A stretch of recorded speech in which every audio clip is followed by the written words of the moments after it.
भगवान शिव ने बताया कि कलयुग की स्त्रियां किस श्राप के कारण पराये पुरुषों में रत रहती हैं। मित्रों, एक बार देवी पार्वती भगवान शिव जी को मिलने आती है और कहती है, हे स्वामी, आज मैं मृत्यु लोक पर भ्रमण कर रही थी।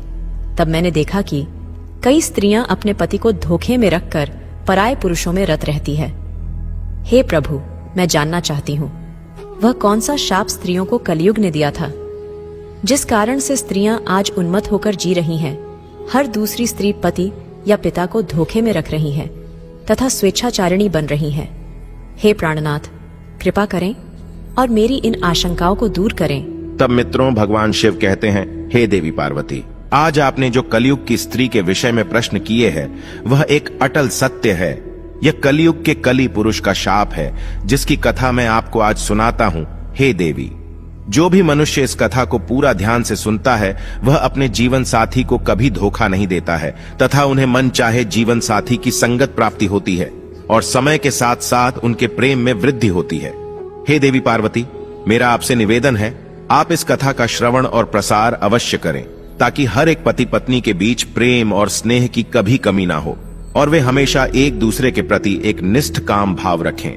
मित्रों, भगवान शिव कहते हैं, हे देवी पार्वती, यह एक सत्य घटना पर आधारित कथा है जो कि आज से 5000 साल पुरानी है, जब कलयुग शुरू हो रहा था। निषेध देश के वीरसेन पुत्र नल नाम के एक राजा थे। वे रूप और गुणों से परिपूर्ण होने के साथ साथ सभी तरह के अस्त्रों शस्त्रों में उन्हें महारथ प्राप्त था, किंतु उन्हें एक चौसठ खेलने की बुरी आदत थी। उसी काल में विदर्भ देश पर भीष्मक नाम के एक राजा राज्य करते थे। उन्होंने दमन ऋषि को प्रश्न कर उनसे वरदान के रूप में 4 संतान प्राप्त की थी, जिसमें से 3 पुत्र और 1 कन्या थी। पुत्रों के नाम थे दम, दांत, दमन और पुत्री का नाम था दमयंती। वह देवी लक्ष्मी के समान रूपवती थी। ऐसा भी माना जाता है कि उस समय तीनों लोकों में दमयंती के समान कोई भी कन्या सुंदर नहीं थी। मित्रों, एक भगवान शिव कहते हैं, हे देवी पार्वती, एक दिन की बात है कि राजा नल अपने राजमहल के उद्यान में टहल रहे थे। उसी समय उनकी नजर कुछ हंसों पर पड़ी। उसमें से एक सुंदर हंस को नल ने पकड़ लिया। तब हंस ने राजा नल से कहा, हे राजन, अगर आप मुझे छोड़ दो तो मैं विश्व सुंदरी राजकुमारी दमयंती के पास जाकर आपके गुना का ऐसा वर्णन करूंगा कि वो आपसे ही विवाह करेगी। राजा नल ने भी दमयंती के रूप की चर्चा पहले ही अपने दरबारियों के मुख से सुन चुके थे और मन ही मन दमयंती को पाने की चाहत भी रखते थे। वह उसे विवाह करना चाहते थे। मित्रों, भगवान शिव कहते हैं, हे देवी पार्वती, हंस की बातें सुनकर राजा नल ने उसको छोड़ दिया। इसके बाद वे सभी हंस उड़कर राजकुमारी दमयंती उद्यान में चले आए। वहीं दूसरी तरफ दमयंती हंसों को अपने महल के उद्यान में देखकर बहुत खुश हुई। वो भी हंसों को पकड़ने के लिए दौड़ने लगी। उसने जिस हंस को पकड़ा तभी वो हंस बोल उठा, हे रानी दमयंती, निषेध देश का एक नल नाम का राजा है। वह राजा बहुत ही सुंदर है। मनुष्यों में उसके समान सुंदर और कोई भी नहीं। वह मानो साक्षात कामदेव का ही स्वरूप हो। यदि तुम उनसे विवाह कर लो तो तुम्हारा जन्म और रूप दोनों ही सफल हो जाएगा। जैसे तुम स्त्रियों में सबसे रूपवती हो, वैसे ही राजा नल पुरुषों में सबसे सुंदर है। तुम दोनों की जोड़ी उत्तम रहेगी। हंसों की यह बातें सुनकर दमयंती के मन में भी राजा नल से मिलने की लालसा जाग उठी। इसके बाद दमयंती ने कहा, प्रिय हंस, तुम राजा नल तक मेरा प्रेम संदेशा पहुंचा दो। मित्रों, भगवान शिव कहते हैं, हे देवी पार्वती, फिर हंस ने लौटकर राजा नल को दमयंती का संदेशा भी दिया। इधर दमयंती दिन रात राजा नल का ही ध्यान करती रहती है। वो उनसे मिलने को व्याकुल हो रही थी, लेकिन उसे समझ में नहीं आ रहा था कि वो कैसे उनसे मिलकर अपने दिल की बात करें। नल के वियोग में दमयंती का शरीर और दुबला होता गया। वह कमजोर सी दिखने लगे। फिर कुछ दिनों के बाद राजा भीष्मक ने सोचा कि मेरी पुत्री विवाह योग्य हो गई है तथा दमयंती के पिता ने उसके स्वयंवर का आयोजन किया, जिसमें सभी देशों के राजा को स्वयंवर के लिए बुलाया गया। स्वयंवर का निमंत्रण मिलने के बाद सभी देश के राजा वहां पहुंचने लगे। उधर जब देवर्षि नारद से सभी देवताओं को भी दमयंती के स्वयंवर का समाचार मिला तो इंद्र और सभी लोकपाल विदर्भ देश के लिए निकल पड़े। राजा नल को भी संदेशा भेजा गया तो वे भी तुरंत ही दमयंती के स्वयंवर के लिए चल पड़े। मित्रों, भगवान शिव कहते हैं, हे देवी पार्वती, नल के रूप को देखकर इंद्र ने रास्ते में ही अपने विमान को खड़ा कर दिया। अपनी राह में राजा नल ने जब सभी देवताओं को देखा तो अपने रथ से नीचे उतरकर उन सबको प्रणाम किया। फिर इंद्र ने राजा नल से कहा, हे वत्स, राजन नल, आप बहुत रूपवान और गुणवान है। कृपा करके आप हम लोगों के दूत बन जाइए। आप हमारे दूत बनकर दमयंती के पास जाएं और कहें कि इंद्र, वरुण, अग्नि, कुबेर और यम देवता तुम्हारे पास आकर तुमसे विवाह करना चाहते हैं। इनमें से तुम जिसे चाहो उस देवता को अपना पति स्वीकार कर लो। मित्रों, यह सुनने बाद नल ने दोनों हाथ जोड़ते हुए देवताओं से कहा, हे प्रभु, मैं एक दूत बनकर वहां कैसे जा सकता हूं, जबकि मेरा और आप लोगों का वहां जाने का एक ही उद्देश्य है। इसीलिए मैं आपका दूत बनकर वहां नहीं जा सकता। आप लोग कृपया इस विषय में मुझे क्षमा कीजिए। तब देवताओं ने कहा, हे नल, तुम देवताओं का कहा टाल रहे हो, फिर सोच लो। इंद्र की ऐसी कठोर वाणी सुनकर राजा नल देवताओं के दूत बनने को तैयार हो गए और उन्होंने इंद्र की आज्ञा से राजमहल में प्रवेश किया।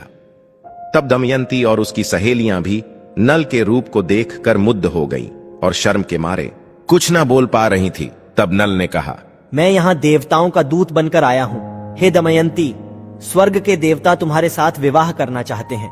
तुम किसी भी एक देवता को चुन लो और विवाह कर लो। यही संदेश लेकर मैं तुम्हारे पास आया हूँ। ताओं के प्रभाव से मैंने तुम्हारे महल में प्रवेश किया था, इसलिए मुझे कोई देख नहीं पाया।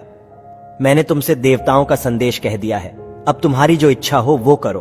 तब मित्रों, भगवान शिव कहते हैं, हे देवी पार्वती। दमयंती ने बड़ी ही श्रद्धा के साथ देवताओं को प्रणाम किया और मंद मुस्कान के साथ कहा, स्वामी, मैं तो आपको ही अपना सर्वस्व मानकर खुद को आपके चरणों में सौंपना चाहती हूँ। जिस दिन से मैंने हंसों की बात सुनी है, तब से मैं आपके लिए व्याकुल हूँ।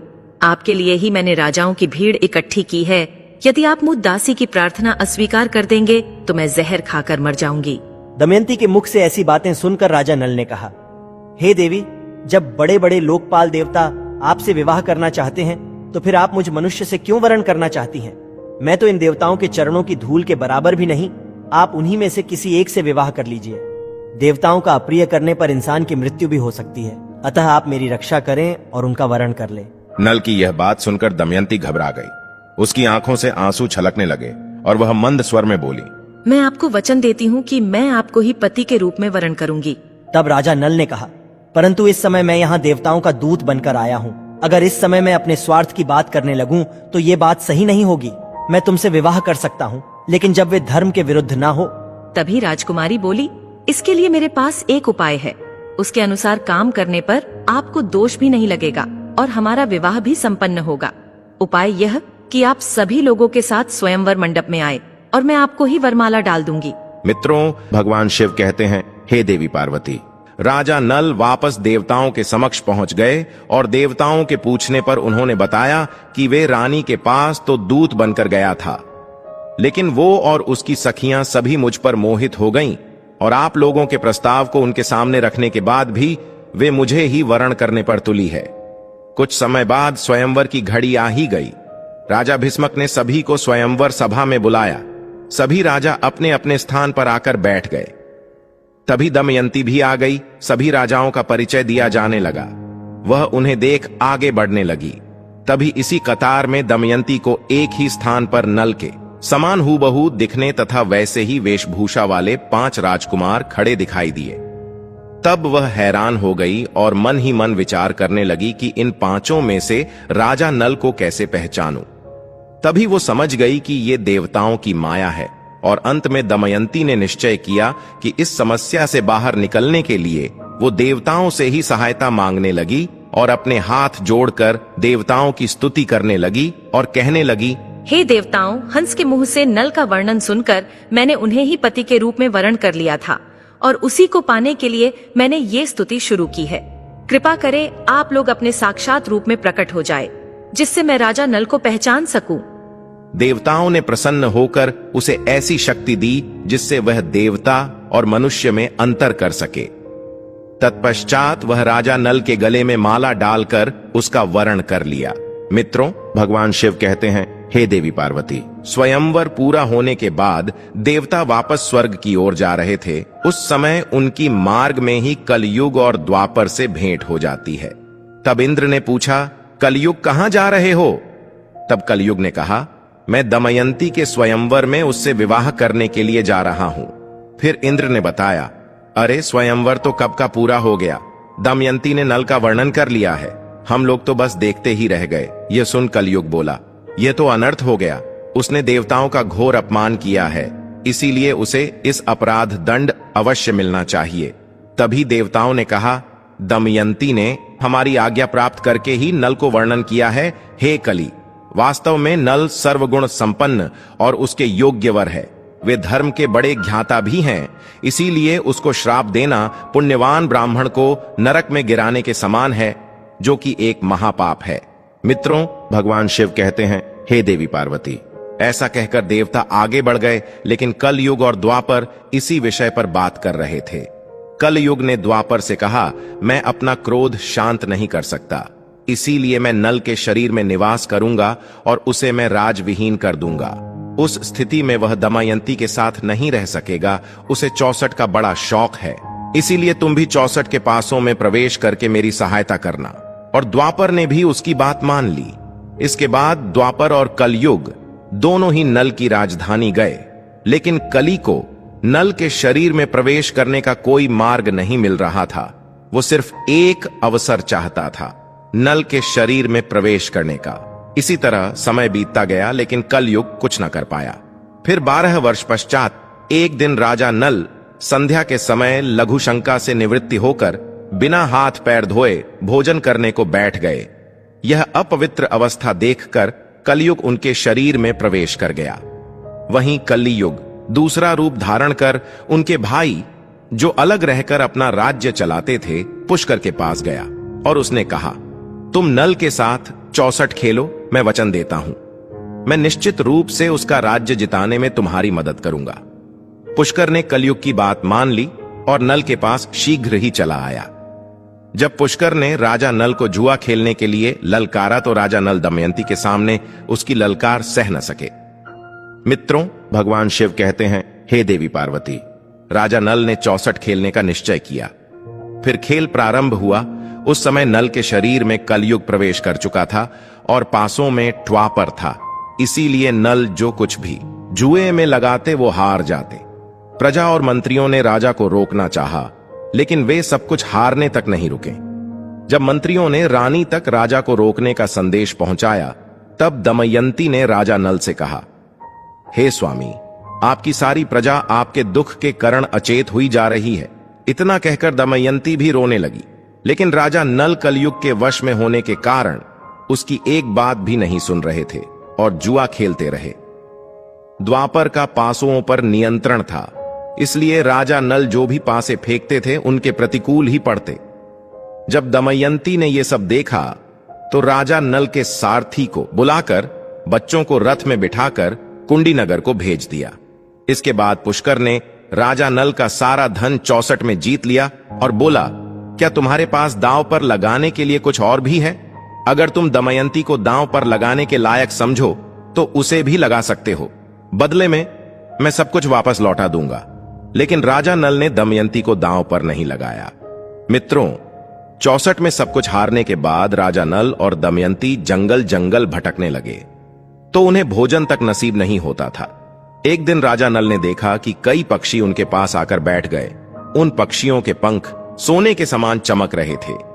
नल ने सोचा कि अगर मैं इन पक्षियों के पंख प्राप्त कर लूं तो इनसे कुछ धन मिल सकता है। ऐसा सोचकर उन्हें पकड़ने के लिए नल ने उन पर अपने पहने हुए वस्त्र डाल दिए, लेकिन पक्षी उनके वस्त्र भी लेकर उड़ गया। असल वे में पक्षी नहीं थे। राजा के पास जो राजसी वस्त्र थे वे कलयुग पक्षी बनकर उसे भी छीनने को आया था। नल अब नंगे होकर बड़ी ही खिन्नता के साथ ऊपर देखता हुआ रह गया और मायूस होकर वह दमयंती के पास पहुंचा और उसे सामने के मार्ग दिखाने लगा। दमयंती, तुम देख रही हो, यहां बहुत से रास्ते हैं। अवंती की ओर जाता है, दूसरा पर्वत होकर दक्षिण देश को सामने विंध्याचल पर्वत है। ये पियोशनी नदी समुद्र में मिलती है और यह कौशल देश का मार्ग है। राजा नल का दुख और लाचारी देखकर दमयंती की आंखें आंसुओं से भर गई। नल से कहा, क्या आपको लगता है कि मैं आपको छोड़कर अकेली कहीं जा सकती हूं? मैं आपके साथ रहकर ही आपके दुखों को बांटना चाहती हूं। दुख में आपका साथ देना मेरा पहले धर्म है, ऐसा कहकर नल के मन के दुखों को हल्का कर देती है। उस समय नल के शरीर पर एक भी वस्त्र नहीं था और ना ही जमीन पर सोने या बैठने के लिए कोई वस्त्र थे। मित्रों, भगवान शिव कहते हैं, हे देवी पार्वती, नल और दमयंती के साथ कलियुग ने अपना क्रोध इस प्रकार से निकाला। फिर संध्या समय वे दोनों वहीं पर ही सो गए। कुछ समय बाद नल गहरी सोच में पड़ गया और मन ही मन कहता है कि ये मुझसे बड़ा प्रेम करती है। प्रेम के कारण ही उसे इतना दुख झेलना पड़ रहा है। फिर राजा नल ने सोचा कि इसे छोड़कर चला जाऊं तो संभव है कि इसे इन दुखों से राहत मिल जाए और यह चलते चलते अपने पिता के राज्य को चली जाए। यह सोचकर उसने दमयंती की साड़ी को फाड़कर अपना शरीर ढक लिया। दमयंती गहरी निद्रा में थी और नल उसे छोड़कर निकल गए। दरअसल शरीर में कलयुग का प्रवेश होने के कारण राजा नल की बुद्धि नष्ट हो गई थी, इसीलिए वे अपनी पत्नी को वन में अकेला छोड़कर वहां से चले गए। जब दमयंती की नींद टूटी तब उसने देखा कि राजा नल वहां नहीं है। यह देख वह चौंक गई और राजा नल को पुकारने लगी। जब दमयंती को राजा नल बहुत देर तक दिखाई नहीं पड़े तो वह जोर जोर से रोने लगे और भटकती हुई जंगल के बीच पहुंच गई। वहां एक बड़े से अजगर ने दमयंती पर हमला कर दिया और दमयंती चिल्लाने लगी। तब उसके स्वर एक व्याध के कान में पड़े। वह उधर ही घूम रहा था। वह दौड़कर वहां आया और यह देखकर कि दमयंती को अजगर निगल रहा है, तभी उस शिकारी ने तेज बाणों से उस अजगर का मुंह चीर डाला।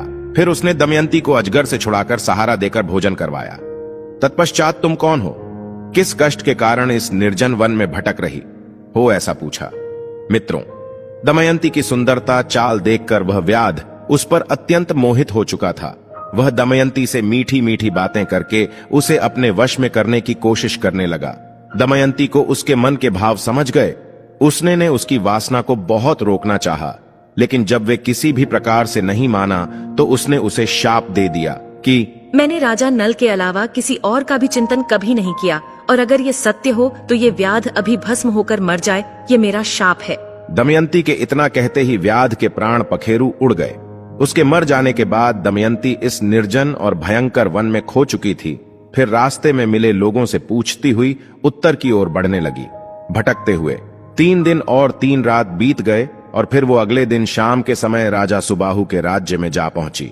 मित्रों, भगवान शिव कहते हैं, हे देवी पार्वती, वहां उसे सब लोग पागल समझ रहे थे। बच्चे उसे परेशान कर रहे थे।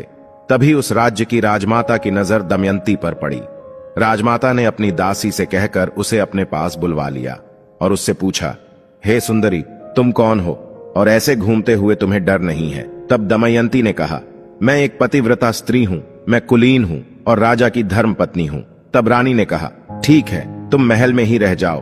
तब दमयंती ने कहा कि मैं यहां रह तो जाऊंगी, पर मेरी 3 शर्तें हैं। मैं झूठा नहीं खाऊंगी, कभी भी पैर नहीं धोऊंगी और पर पुरुष से बात नहीं करूंगी। तब राजमाता कहती है, हाँ ठीक है, तुम्हारी शर्तें मंजूर हैं। मित्रों, भगवान शिव कहते हैं, हे देवी पार्वती, वहीं दूसरी तरफ राजा नल जंगल में भटक रहा था तो उसी समय जंगल में आग लगी थी। तभी नल को किसी के चिल्लाने की आवाज आ रही थी। वह उस तरफ दौड़ पड़ा। वहां पहुंचकर उन्होंने देखा कि नागराज कुंडली मारकर बैठे हुए हैं। उसने नल से कहा, राजन, मैं कर्कक कोटक नाम का सर्प हूं। मैंने नारद मुनि को धोखा दिया था, तो इसलिए उन्होंने शाप दिया कि जब तक राजा नल तुम्हें ना उठा ले तब तक यही पड़े रहना। उनके उठाने पर ही तुम्हें इस शाप से मुक्ति मिल जाएगी। उनके श्राप के कारण कई सालों से मैं यहां से एक भी कदम आगे नहीं बढ़ा। हे राजन, तुम मेरी रक्षा करो, फिर मैं तुम्हें तुम्हारे हित की बात बताऊंगा और तुम्हारा मित्र बन जाऊंगा। मेरे वजन से मत डरो, मैं अभी हल्का हो जाता हूं। और देखते ही देखते नागराज अंगूठे के बराबर हो गए। इसके बाद नल उसे उठाकर जंगल से बाहर ले आए। फिर कर्ककोटक ने कहा, हे राजन, अब तुम अभी मुझे जमीन पर मत रखना, कुछ कदम गिनकर चलो। तब राजा 1 2 3 करते हुए राजा नल ने यूं ही पृथ्वी पर 10वां कदम रखा। तभी कर्ककोटक ने उसे डस लिया। उसका नियम था कि जब भी कोई दश बोले वह दंश करता था। मित्रों, तब वह राजा नल अचंभित रह गए और फिर कर्ककोटक ने कहा, हे राजन, तुम्हें कोई पहचान ना सके, इसीलिए मैंने डस के तुम्हारा रूप बदल दिया है। कलयुग ने तुम्हें बहुत दुख दिया था, अब मेरे विष के कारण वह तुम्हारे शरीर में बहुत दुखी रहेगा। तुमने मेरी रक्षा की है, मेरे विष के कारण तुम्हें हिंसक पशु पक्षी या फिर शत्रु का भी कोई भय नहीं रहेगा। अब तुम पर किसी भी विष का प्रभाव नहीं होगा और युद्ध में हमेशा तुम्हारी जीत होगी। कर्ककोटक ने राजा नल को दिव्य वस्त्र भी दिए और फिर वहां से अंतर्ध्यान हो गया। मित्रों, भगवान शिव कहते हैं, हे देवी पार्वती। उसके बाद राजा नल वहां से चलते हुए राजा ऋतुपर्ण की राजधानी अयोध्या में पहुंचे। फिर उन्होंने दरबार में पहुंचकर राजा से कहा, मेरा नाम बाहुक है। मैं घोड़ों को हाँकने और उन्हें तरह तरह की चालें सिखाने का काम करता हूं। घुड़ विद्या में मेरे जैसा निपुण इस समय पृथ्वी पर और कोई भी नहीं। बाहुक की बातें सुनकर उसे राजा अपने पास रख लेते हैं। उन दोनों की अच्छी मित्रता बन जाती है। राजा नल ऋतुपर्ण को घुड़ विद्या सिखाते हैं और ऋतुपर्ण नल को 64 का खेल सिखाते हैं। अब इसी तरह कुछ दिन बीत जाते हैं। मित्रों, उधर जब राजा विदर्भ को यह समाचार मिला कि उनके दामाद नल और पुत्री दमयंती राजपाट विहीन होकर वन में चले गए हैं, तब उन्होंने सुदेव नाम के एक ब्राह्मण को नल और दमयंती का पता लगाने के लिए चेदिन रेश के राज्य में भेज दिया। उसने एक दिन राजमहल में दमयंती को देख ही लिया। उस समय राजा के महल में कोई धर्म कर्म का कार्य हो रहा था। दमयंती सुनंदा के साथ बैठकर वह कार्यक्रम देख रही थी। इस समय सुदेव दमयंती के पास गया और उससे बोला, मैं तुम्हारे भाई का मित्र हूं। मैं तुम्हारे भाई की आज्ञा से तुम्हें यहां ढूंढने आया हूं। तब दमयंती ने भी उसे पहचान लिया। वे सबका कुशल मंगल पूछने लगे और पूछते पूछते रो पड़ी। तब सुनंदा दमयंती को रोता देख घबरा गई और उसने अपनी माता के पास जाकर उन्हें सारी बात बताई। राजमाता तुरंत अपने महल से बाहर निकलकर आई और ब्राह्मण के पास जाकर पूछने लगी, हे सुदेव, ये किसकी पत्नी है? किसकी पुत्री है? अपने घर वालों से यह बिछड़ कैसे गई? तब सुदेव ने उनका पूरा परिचय राजमाता को दिया। इसके बाद सुनंदा ने अपने हाथों से दमयंती को स्नान कराया, जिससे उसकी बाहों के बीच का लाल चिन्ह चंद्रमा के समाज प्रकट हो गया। उसके ललाट का वह दिल देखकर सुनंदा व राजमाता दोनों ही रो पड़े, क्योंकि राजमाता दमयंती की मौसी थी और उसने यह बात उनसे छुपाई हुई थी। मित्रों, भगवान शिव कहते हैं, हे देवी पार्वती। फिर दमयंती अपने पिता के घर को चली जाती है और रोते हुए गिड़गिड़ाते हुए उनसे प्रार्थना करती है वे उसके पति नल को ढूंढ ले। अपनी पुत्री की बात सुनकर राजा भीष्मक सुदेव को बुलाते हैं और राजा नल की खोजने की योजना बनाते हैं। उस समय दमयंती सुदेव से कहती है, हे सुदेव, हो सकता है कि मेरे पति शर्म के मारे तुमसे ना मिले और गुप्त रहकर अपना जीवन व्यापन कर रहे होंगे। तब तुम उनसे कहना कि वाह रे मेरे प्यारे छलिए, तुम मेरी साड़ी में से आधा वस्त्र फाड़कर चले गए। आपकी दासी उसी अवस्था में आपका इंतजार कर रही है। मित्रों, ब्राह्मण नल को ढूंढने निकल पड़े। बहुत दिनों के बाद एक ब्राह्मण वापस आया। उसने दमयंती से कहा, मैंने राजा ऋतुपर्ण के पास जाकर भरी सभा में आपकी बात दोहराई तो किसी से कुछ जवाब नहीं मिला। लेकिन जब मैं वहां से वापस आने लगा तब बाहुक नाम के एक सारथी ने मुझे एकांत में बुलाया। बाहुक शरीर से अत्यंत कुरूप और उसके हाथ छोटे छोटे थे। वह लंबी लंबी सांस लेकर रोता हुआ मुझसे कहने लगा, उच्च कुल की स्त्रियों के पति उन्हें छोड़ भी देते हैं तो फिर भी वे अपने शील की रक्षा करती हैं क्या? मति भ्रष्ट करने वाला पुरुष उस समय विपत्ति के कारण दुखी और अचेत था, इसीलिए उस पर क्रोध करना उचित नहीं। जब वह अपनी प्राण रक्षा के लिए जीविका चला रहा था तब पक्षी भी उसके वस्त्र लेकर भी उड़ गए। मित्रों, भगवान शिव कहते हैं, हे देवी पार्वती। जब ब्राह्मण ने ये बातें दमयंती से कहीं, उसकी आंखों में आंसू भर गए। रोते हुए उसने अपनी माता को सारी बात बताई। तब दमयंती की माता ने कहा कि यह बात वह अपने पिता से ना कहे, मैं सुदेव ब्राह्मण को इस काम के लिए भेजती हूँ। तब दमयंती ने सुदेव से कहा, हे सुदेव, आप जल्द से जल्द अयोध्या नगरी पहुँचे और वहाँ पहुँचकर राजा ऋतुपर्ण से कहना कि दमयंती फिर से स्वयंवर कर पति का चुनाव करना चाहती है। वहाँ बड़े बड़े राजा और राजकुमार आ रहे हैं और स्वयंवर की तिथि कल ही है, इसीलिए अगर आप पहुँच सके तो वहाँ चले जाइए। जीने अथवा मरने का किसी को पता नहीं है, इसीलिए राजकुमारी दमयंती कल शाम से पहले ही पति का वर्णन करेगी। यह बात सुनकर सुदेव अयोध्या गए और उन्होंने राजा ऋतुपर्ण से यह सब बातें बता दी। सुदेव की बातें सुनकर राजा ने बाहुक को बुलाया और कहा, और हमें जल्द से जल्द विदर्भ देश में पहुंचना है। मित्रों, ऐसी बातें सुनकर जैसे नल का कलेजा ही फट गया और उसने सोचा कि यह संभव नहीं है कि दमयंती दूसरा विवाह करना चाहती है। फिर नल और ऋतुपर्ण शीघ्रता से रथ में बैठकर विदर्भ में आते हैं। घोड़ों की चाल से दमयंती को पता लग जाता है कि हो ना हो इस रथ का सारथी स्वयं राजा नल ही है। जब उसने खिड़की से बाहर झांक कर देखा तो एक कुरूप व्यक्ति घोड़ों की सेवा कर रहा था। दमयंती को पता लग गया कि वहीं राजा नल है। वह दौड़ते हुए उनके पास गई और उसे गले से लगा लिया। तभी बाहुक ने कर्ककोटक नाग के जो वस्त्र पहने हुए थे उसे उतार दिए और पत्नी के सच्चे प्रेम के कारण कलयुग का असर समाप्त हो गया, जिस कारण से वह राजा नल के शरीर से बाहर आता है और दमयंती का पति के प्रति प्रेम भाव देखकर उसे अत्यधिक घृणा हो जाती है।